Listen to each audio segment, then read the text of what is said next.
বাংলাদেশ জামায়াতে ইসলামী কটিয়াদী উপজেলা শাখার উদ্যোগে জাতীয় বিজয় দিবসের এক বর্ণাঢ্য বিজয় র্যালি বের করা হয়।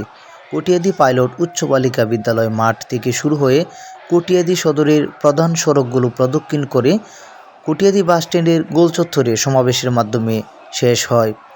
এ সময় সমাবেশে বক্তব্য রাখেন কিশোরগঞ্জ জেলা জামায়াতের রাজনৈতিক সেক্রেটারি ও পাকুন্দিয়া উপজেলার সাবেক ভাইস চেয়ারম্যান অধ্যাপক আজিজুল হক, জেলা শুরা সদস্য ও কটিয়াদী উপজেলা জামায়াতের আমির অধ্যাপক মোজাম্মেল হক জোয়ারদার, জেলা ইউনিট সদস্য অধ্যাপক রফিকুল ইসলাম খালেদ, উপজেলা জামায়াতের নায়েবে আমির সাইদুল হক বিএসসি ও উপজেলা জামায়াতের সেক্রেটারি মাওলানা মাহমুদুল হাসান প্রমুখ।